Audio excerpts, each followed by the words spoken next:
What's up, everybody, and welcome back to the DK Garage. I'm Jeremy. And I'm Joe. And this is the Race Day Rundown. Man, I know we say this every week, but I think if there's going to be one week that people have to check out our podcast about the driver's breakdown, they got to do it this week. We went so in-depth that we won't be able to touch it all on this episode. No, it's really a rundown, and we're in Phoenix this week. Jeff Gordon said it best. This track rewards experience. They race here for the championship. There's a reason for it. It's not the easiest track. It's a mile long. Strategy is key here. Driver experience is key here. Let's get into the drivers, and it starts right off the top. Kevin Harvick, 11-9, starting 18th. Yeah, he's man. He's gonna be chalk this week. He's got 9 wins here. Like you said, starting 18th, but like we kind of talked about in the podcast, man, I feel like he's a little bit of a tough play with this salary, given what we've seen from Stewart-Haas. You elaborated really well in the podcast how Stewart-Haas hasn't performed. The last 6 races here, Kevin Harvick's been great. Worst finish of 9th. Mm-hmm. So there's a lot of stuff that lends to wanting to play Harvick. I will have a lot of exposure, not too heavy, because there's a lot of guys on this list we want to talk about that stand out to us. Starting 18th, he does offer a lot of that upside that you're looking for. He has the ability to get out and lead laps. Somebody I really do want exposure to, and is somebody in the cash game scenario I'm looking at. He's really going to need to get a bunch of fastest laps and laps led for it to be really worth it, in my opinion, at that price range because of what else he's going to force you to do with the rest of your lineups. I think he can still get a good finish, and I think he can get some fastest laps and laps led. But I think that laps led is not a guarantee that we've seen in previous races because, again, he's starting 18th, and he hasn't shown that speed like guys below him on this list. Chase Elliott, 11-5, right under him, starting 6th. I know you're a little bit more high on him just because where he's at. He was last year's champion because he won here. He does have 6 top 10s in the last 6 races. It's 3 top 10s in the last 6 races, so he's an interesting guy that could pan out. He doesn't have the upside with place differential, but he has an easier route to get performance points with laps led and fastest laps. Yeah, I think it'll be interesting to see how much people are on him this week because he obviously is the most recent winner, and he dominated that race. If you break his stats down between spring and fall, he's definitely better in the spring than he is in the fall, but he kind of had a bad finish recently. I like him a lot. He's really shown to be fast, can lead laps, but I wonder if he's just if you're gonna see some other guys kind of go towards him just because the stats aren't the best for Chase Elliott here. Yeah, the guy underneath him, Joey Logano, he actually won the last spring race here. He's starting 9th at 11-1. He offers more place differential than Chase, a little bit of a discount on the price tag. I like Logano a lot this week because he has 4 top 10s. He's got the second most laps led over the last 6 races. There's a lot of things that are pointing up for Joey Logano, and Team Penske's been fast. We elaborated on that again in the podcast, which I really recommend people to go listen if you've got the time. Yeah, and we do timestamp it on YouTube for you. So if you don't have as much time, don't want to search for it, just go to the comments and just click where you want to go. Anyway, you kind of took the words right out of my mouth. Penske has been great this year. We've seen Brad and Joey up front in multiple races, leading laps. I like Logano a lot. These guys up front, it's such a toss-up. I have a hard time really picking one head over the heels because they all are in unique spots, unique price range. I mean, I think DraftKings, we didn't really say this, but I think DraftKings did a pretty good job pricing this week. There's no one, in my opinion, maybe you feel a little differently, but there's no one in my opinion that really is like, that's a misprice. Yeah, they did a great job this week, and the guy that was number 1 on the price tag list the last couple of weeks, Kyle Busch, finds himself at 10-8 this week, below Joey Logano, starting 7th. He's an interesting cat here. We've elaborated, really went into detail on how dominant he's been here at Phoenix. He's got 11 Xfinity wins, 2 Cup wins. Those 2 Cup wins came in the last 6 races. So he's a guy you do not want to miss the boat on. 491 laps, the most laps led. There's a lot of data nuggets that we've discovered looking into Kyle Busch. A lot of people have the same view. So that makes it interesting. Well, I think most people are they're going to look at the stats overall, and Harvick's going to pop to them the most, right? He's got the most wins. He has 9 here. What? Are you good? Yeah. So yeah. Anyway, he's got the best stats overall here, hands down. I mean, you can't argue with the 9 wins. But I personally think that Kyle Busch is better more recently than Harvick. In the spring, the last 2, his average finish is second, including a win. Last year, he struggled all year. Everyone knows that. He still finished 3rd in this race. The difference between spring and fall, if you do not include the championship race, just the 2 prior fall races, average finish is 1.5. He's been dominant here. We alluded to it again in the podcast over and over about how great he's been. Another guy that might not have stuck out here so much, Brad Keselowski, 10-4, starting on the pole. He doesn't have the most dominant numbers here per se, but he has a lot of experience, which is great here. And then this year alone, we talked about it a lot, how quick Penske's been, how fast, and what they've shown throughout the season to this point. Yeah, I think Brad is actually one of my favorite plays. Like I said, it's so tough between all these guys to pick one. I think he's kind of, I favor him maybe just slightly above everyone else, especially when you factor in the price and all that, versus guys like Harvick and Elliott. But he has been so good all year. Penske has been good. We've already said it with Joey. He was in line to win that race if it wasn't for Kyle Larson last week. He had the second best car, no doubt. And then obviously class act for him to, after the race, go up to the track and congratulate Larson. Obviously, drivers don't usually do that. A little different circumstance if you followed along at all last year. So as a guy that I've never really been a big Brad fan, he's really rubbed, especially Gordon fans, wrong over the years. But I think he's matured a lot, and I think that was a real class act what he did last week. And I just think the team is on a roll right now. He's working really well with his crew chief. I like Brad a ton. Okay, well, we're getting to 2 guys on the list from the same team that we talked about in depth about in the podcast. Martin Truex, 10-1, Team Gibbs starting 5th.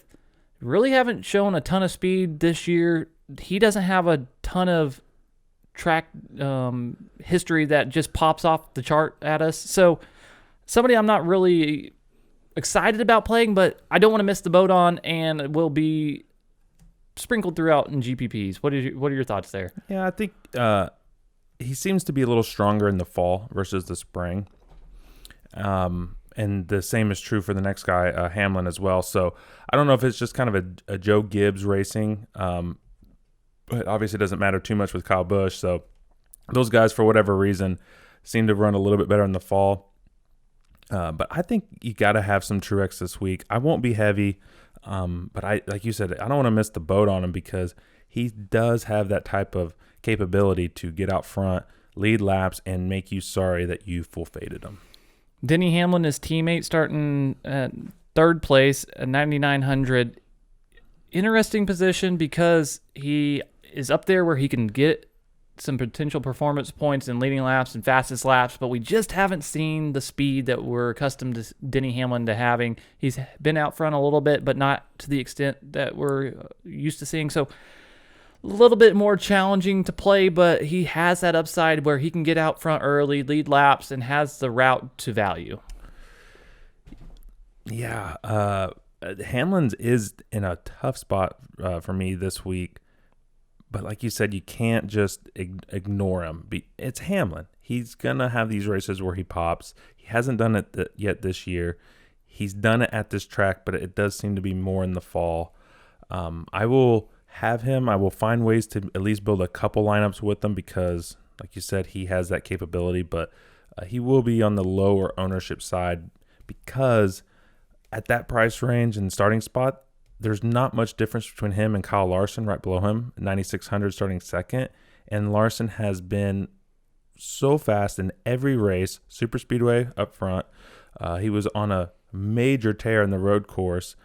Convinced me that he was going to finish probably top 5 before he actually Hamlin took him out on purpose, but he was good in that one. He looked great at Homestead, didn't dominate, but he was up front all day, and then obviously he dominated Vegas. So that team's on a roll. Team Hendrick cars are just on a roll. If it's coming down between Hamlin and Larson, I'm on Larson all day in this spot, but don't want to miss the boat on Hamlin either. Yeah, Larson, 9,600 starting second, 1 spot differential, $300 in price tag difference. There's a lot of similarities here, but what you alluded to and we talked about a lot in the podcast is the Team Hendrick speed, Kyle Larson's early success, and it just makes us feel a little bit more confident rostering him where he's at. Well, and then also, too, in the spring, he was in this race last year and the year before, and the reason why we're kind of saying these last 2, that's when they reconfigured the course. We explained that all in the podcast, but anyway, he finished an average of 5th, and he did that without any fastest laps and with 1 lap led, or average of 1 lap led. Well, we're going to go down the list to 9,300. Ryan Blaney starting 8th. He is tough to put your finger on here.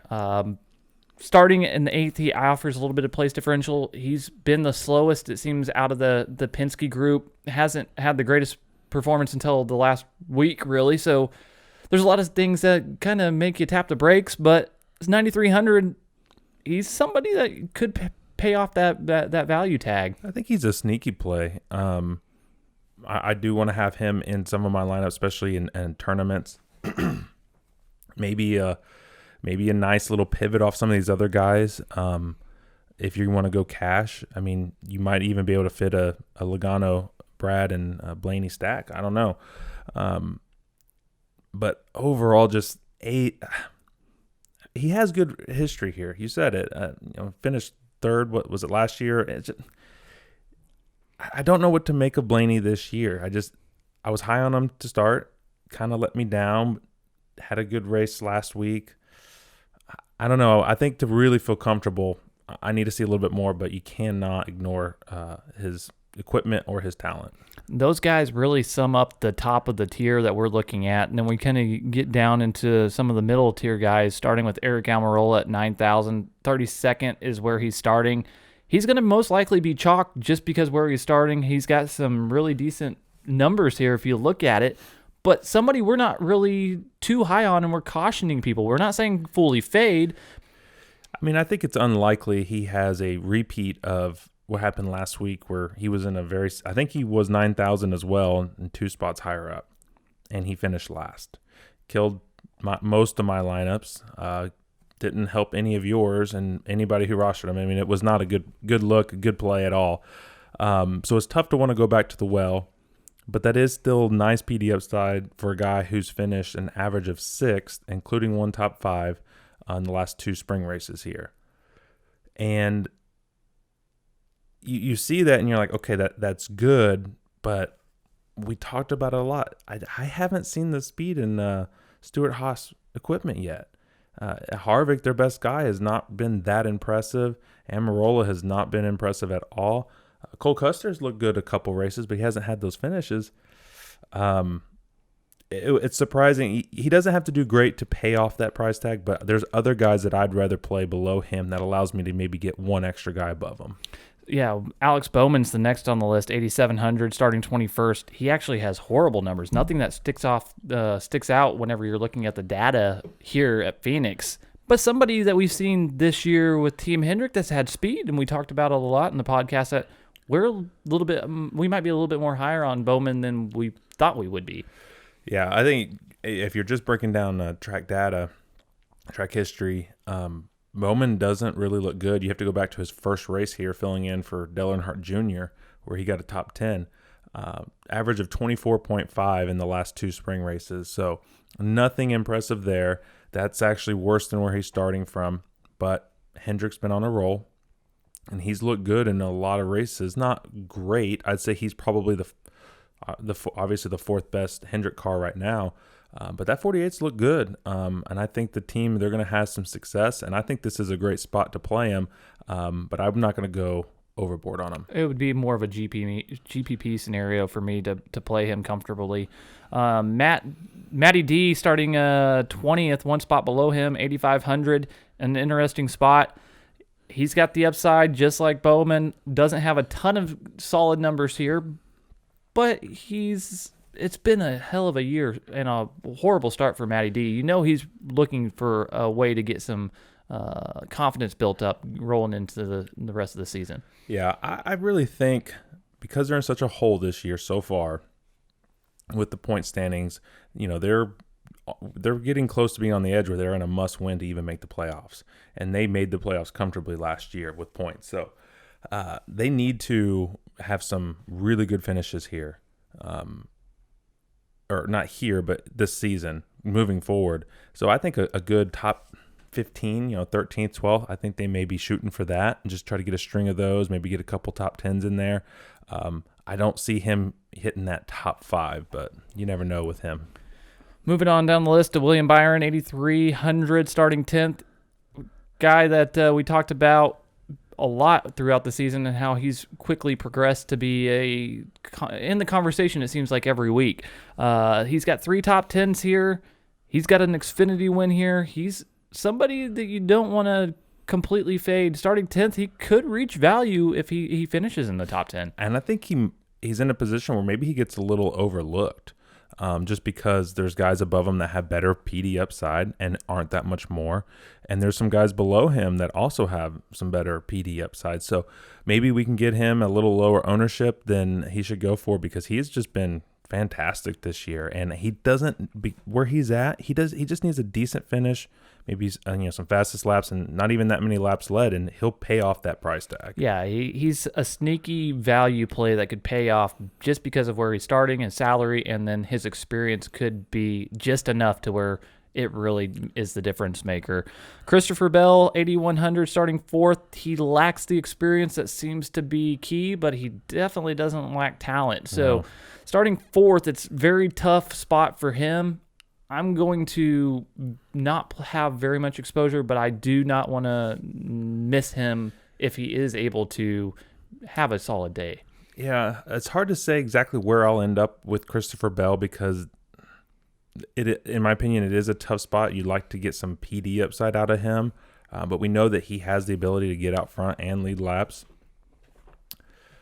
I think if I'm building 20 lineups, I think I'll try to fit him in maybe 3 or 4, which is not too many, but it's a couple. So usable, but not one of my favorites by any means. Talking about somebody that's lacking in experience. Next guy on the list, Tyler Reddick, 7,900, starting 23rd. He's in the same scenario with Christopher Bell. Doesn't have a lot of track history here, all that fun stuff, but he's starting way back compared to Christopher Bell. And the thing that sticks out to me the most, and we talked about it in the podcast at one point, was he's starting 23rd. He started 11th last week with the same price tag, so he's got additional value this week that lends to me thinking he's going to be chalk and very highly owned, but there's a reason for it. Yeah, and I'm sure DraftKings did that pricing and the way they did because he is a little bit better at Vegas than Phoenix. But I think this is one of those tracks where he has looked racy this year. He doesn't need to do much with this price tag. I think if he was able to get 12th or so and get some fastest laps, I'm sure he'll get few. That's going to be more than enough to pay off the salary. The biggest risk with rostering Reddick is just he's probably going to be one of the highest owned, if not the highest owned driver on the slate. Yeah, it's going to be tough, but I think one of our favorite plays and our favorite pivot this week is Kurt Busch. Coming in at 7,700, starting 12th. This guy has top 10 potential written all over him. He's been consistent this year. He's got a win here in his previous resume history. So he's raced for like 1,000 years. Yeah, so. He's got the experience that we've been talking about. I like him a lot. I do too. I mentioned the last 2 spring races That's since they reconfigured. His average finish is 6.5. And he has an average of half a fast lap and no laps led. So he's not going to go out there and potentially dominate, but I think he's going to get overlooked because you're not getting a ton of PD upside. But the thing is with the price that he's at, if he gets a nice 7th, 8th place finish, you're already over 5X. Yeah, it doesn't take a lot for him to hit that target value that we're really looking to find throughout this the salary board. Next on the list, young guy, very little experience, no Cup experience here. Chase Briscoe, 7,500, starting 26th. Been high on him a couple times this year. After seeing some races and getting an idea of it, I'm not so high. We talked about it in the podcast to really an extent. It's going to be a tough play, but somebody that you don't want to completely overlook. If he fits into your lineups and you like it, that's run with it. But I haven't seen what I need to see out of him really this year. I mean, he had a nice little run, sorta, on the road course, but it was kind of a late finish. It was more just almost theatrics because of the hood flipping up and basically being in his way. But he should have done good at the road course. That's what he's good at. You take that race away, he's been very disappointing. The team's been disappointing, and I think it's just rookie growing pains. I think before we feel comfortable, we need to see a little bit from him, and I will probably have maybe 1 or 2 lineups with them because of that upside, but it's tough for me. Austin Dillon in a tough spot, starting 7,400, starting 13th. He has very little good track history here, not a lot that sticks out, and just somebody that's not too impressive. Yeah, I think Austin Dillon is probably going to finish on the good side about where he starts. If he does that, it's not terrible, but he doesn't offer that same upside. So not a big play for me. Bubba Wallace is next on the list, 7,200, starts 25th. He also doesn't need to do too much to be kind of pay off that price tag, but because of the starting position, he does offer some upside. But I think you're a little higher on him than what I'm feeling. I think that they potentially have a top 15 car. Bubba has some experience, not as much as we would hope for in an ideal situation here. But starting as far back as he is, he could, I guess, perform a little bit better than people that might not expect him to be in a competitive situation this week. I'm going to go in a GPP scenario and have a little bit more than I typically would. The next guy on the list is Erik Jones. He's 7,000. He starts 14th. I think overall we actually are high on Erik Jones for this season. We think he can do good things, but he is actually he's our red flag guy this week because we just don't really see him working out starting 14th. He's almost a little too high up in our opinion. Yeah, go check out our race guide, the driver spotlight towards the back of the digital magazine we put out every week. Erik Jones, you touched on it. He's our red flag because there's a lot of things that are just stacked against him this week, and that's why we're cautioning people to maybe not have as much exposure on him. Ross Chastain, on the other hand, somebody we really kind of like, 6,900, starting 22nd in Chip Ganassi racing equipment that Larson's utilized and made really fast here in the past. Yeah. He's in another kind of good spot. I think he can reach a 5X value fairly easy.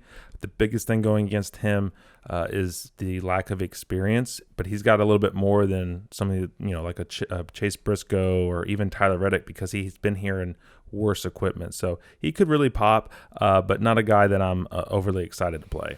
Cole Custer starting 67 or starting 24th, 6,700. We talked about him a lot in the podcast. He's bid us before, helped us before. Interesting spot here with that place differential. I like him. You like him. Tell us why. Well, I mean, he's got the nice upside and he's got the cheap price tag. It really comes down to that. And even though he hasn't had great finishes, but he was, I think, running 4th in Homestead with less than 10 laps to go when he had a tire go out. And so he had a crappy finish, but he looked good. And there's been a few other races where he's looked decent. For me, it's just a play of really just kind of the way the numbers work out. He doesn't need to do much for it to be of value. And because he's so cheap, I can play guys that I like more than him. Next guy on the list, Ryan Newman, 6,600, starting 19th. He has 2 career wins here, and I think somebody that most people will take a look at and like from a GPP scenario. Yeah, I like Newman, but you in the podcast you really alluded to he's pretty good here. He's got 2 wins. It's just I'm never a big fan of playing Newman, but he has looked good this year, and with his experience and this being a track that really lends to experience, I think he's a really solid play in lineups. The guys below him are going to be a little bit more touch and go. These are guys that we're not as confident in, but we want to touch on them. Chris Buescher starting 17th, 6,400. He's been really consistent this year. He's been the difference maker in some of our lineups for cashing and not cashing. Starting 17th, not as much PD upside as we've seen him have available to him throughout this year, but somebody I might sprinkle in just because it doesn't take him finishing great with that price tag to really provide a lot of value. It really doesn't. He if he can get even just inside the top 15, or if he happens to pull a Homestead where he gets out front and leads some laps and then drifts back to 15th, that's all you really need him to do. You don't need him to do much, and he's been pretty consistent. I do like this play. The price tag, I'm sure he's going to be liked by a lot of others as well, so maybe you want to pivot to some other guys, but a guy that I personally won't be pivoting to is the next guy, Michael McDowell, 6,200. He starts 16th, and even though was really good last year and the value, and he's really looked good this year, he's starting to kind of get back to what we expect from Michael McDowell. And if he is getting back to that, he doesn't offer that same upside that he did last year starting 16th. Yeah, it's an interesting spot because he's starting 16th. He has shown top 10 potential, but it's kind of progressing to the norm, I think, where we'll start seeing him finally finishing towards the middle to the back of the pack. But he's still somebody that you could sprinkle in some GPP tournaments to be different. All right, so we know it, we don't know exactly when you may be watching this. If you're getting close to lineup lock, you need some information fast. If you have the time, we go into depth with the rest of the guys, but I just want to kind of close out. There's not a ton of plays beyond really Chris Buescher, which we already talked about, that I love, but I do think Corey LaJoie is really in a good spot, starting 33rd. I think he's in better equipment than that, but around those guys, we won't know. Anything in particular you liked about LaJoie? It's his starting spot in that price tag. It offers the place differential. We haven't seen the equipment be there, but it could pay off. Somebody I think I would lean a little bit more towards is Daniel Suarez, 5,900, starting 27th. We've seen a little bit more consistency with him. I would lend to go to that avenue a little bit more so. Yeah, and I don't really like Suarez this week, but he doesn't need to do too much to be okay. I'll play him over Anthony Alfredo, who is 5,800, starting 28th. I need to see something from Alfredo and that team before I feel comfortable playing them. And we talked about it a lot. Experience, Suarez has it. Alfredo doesn't. Right. Ryan Preece, 5,600, starting 15th. To me is a very similar play as Ricky Stenhouse, who's next below, 5,500, 11th. I think they are playable. But you have to just hope that they can maintain that track position and finish around where they start. If they get into any sort of issue, they'll screw your lineups. Yeah, it's a punt play because of where they're starting. Their price tags allow for you to sprinkle them in to hopefully maintain that. If it doesn't, it's not going to be a pretty day. Yeah. Other guys on this list, there really aren't too many guys worth mentioning. We covered a lot. We went really in-depth in our weekly podcast that we touched on throughout this episode, and we're here to help you dial this in and hopefully take home some cash. Jeremy won $5,500 last week, and we're excited to continue our progress. So, yeah, anything you want to add? No, I think that's it. Just if you're still with us, please like and subscribe.